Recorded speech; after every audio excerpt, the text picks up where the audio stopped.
బెంగళూరు నగరంలోని famous Rameswaram cafe పేలుడు కేసులో కీలక పరిణామం చోటు చేసుకుంది. బ్లాస్ట్ కి సిలిండర్లు కారణం కాదని పోలీసులు నిర్ధారించారు. దీంతో ఇది బాంబు పేలుడు అయి ఉండొచ్చని భావిస్తున్నారు. ఈ తరుణంలో జాతీయ దర్యాప్తు సంస్థ రంగంలోకి దిగడం ఆసక్తిని రేకెత్తిస్తోంది. మధ్యాహ్నం 1 గంట సమయంలో రామేశ్వరం కేఫ్ లో భారీ శబ్దంతో పేలుడు సంభవించింది. దీంతో భయాందోళనకు గురైన స్థానికులు పరుగులు తీశారు. అయితే సమాచారం అందుకున్న పోలీసులు, ఫైర్ సిబ్బంది అక్కడకు చేరుకుని క్షతగాత్రుల్ని ఆసుపత్రికి తరలించారు. 5గురికి తీవ్ర గాయాలు కాగా వాళ్లలో కేఫ్ సిబ్బంది కూడా ఉన్నట్లు తెలిపారు.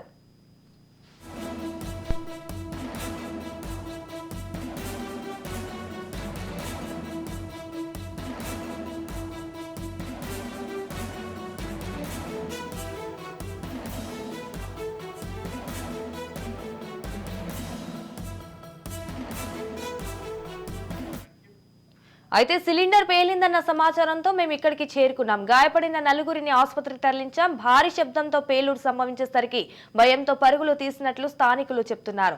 సిలిండర్ పేలుడా, ఏదైనా కుట్ర ఉందా అనేది పోలీసులు తేలుస్తారని వైట్ఫీల్డ్ ఫైర్ స్టేషన్ అధికారి తెలిపారు.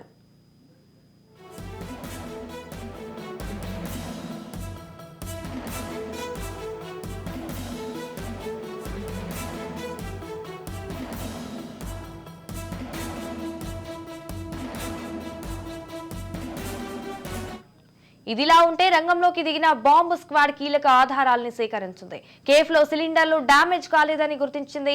అదే సమయంలో ఎలక్ట్రిక్ వైర్లను గుర్తించింది. దీంతో అనుమానాస్పద వస్తువు వల్లే పేలుడు సంభవించి ఉండొచ్చని భావిస్తున్నారు అధికారులు. మరోవైపు రంగంలోకి దిగిన ఎన్ఐఏ టీం దర్యాప్తును ముమ్మరం చేసింది.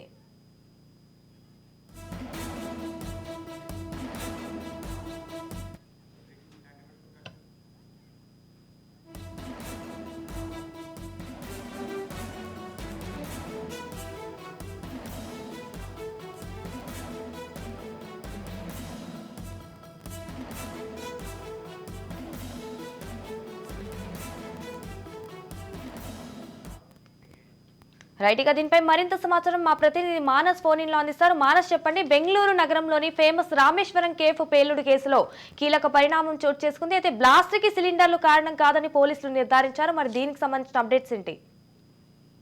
సంజన, ఇప్పుడు మనం చూసినట్టయితే బెంగళూరు నగరం ఒక్కసారిగా ఉలిక్కిపడిందని చెప్పుకోవచ్చు. ఎందుకంటే చాలా కాలంగా, అంటే ముఖ్యంగా మోడీ గవర్నమెంట్ వచ్చినప్పటి నుంచి కూడా మన దేశంలోని ఎలాంటి ప్రధాన నగరాల్లో కూడా బాంబ్ బ్లాస్ట్లు కానీ, టెర్రరిస్ట్ అటాక్లు కానీ ఏవి కూడా లేవనే చెప్పుకోవాలి. అయితే బెంగళూరులోని ఫేమస్ కేఫ్ అయిన రామేశ్వరం కేఫ్ లో ఒక్కసారిగా ఎక్స్ప్లోజన్, ఒక మధ్యాహ్న సమయంలో ఎక్స్ప్లోజన్ అవ్వడంతో బెంగళూరు వాసులంతా కూడా ఉలిక్కిపడ్డారని చెప్పుకోవచ్చు. అయితే మనం చూసినట్టుగా అయితే ఫస్ట్ గ్యాస్ సిలిండర్ ఎక్స్ప్లోజన్ వల్ల, ఇట్లా ఎల్పిజి లీక్ వల్ల ఈ ప్రమాదం చోటు చేసుకుందని అయితే వార్తలు రావడం జరిగింది. అయితే కాకపోతే అధికారికంగా, అంటే అటు కర్ణాటక సీఎం తో పాటు ఇటు బీజేఎం ముఖ్య నేతగా ఉన్నటువంటి బీజేపీ పార్లమెంట్ సభ్యుడు తేజస్వి సూర్య కూడా ట్విట్టర్ వేదికగా ఈ కేవలం ఎల్పిజి ప్రమాదం కాదని, బాంబ్ బ్లాస్ట్ అని కూడా కన్ఫర్మ్ చేయడం జరిగింది. అయితే ముఖ్యంగా చూసుకుంటే ఒక పర్సన్ సీసీటీవీ ఫుటేజ్ లో కూడా అనుమానాస్పదంగా చాలాసేపు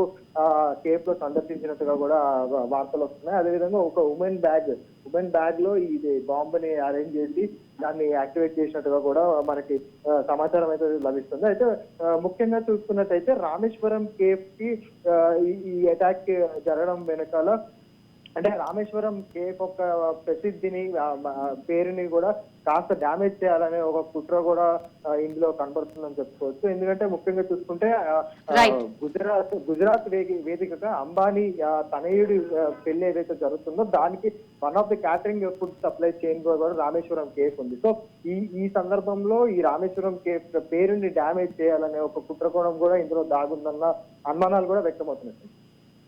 right, thank you for the updates Manas.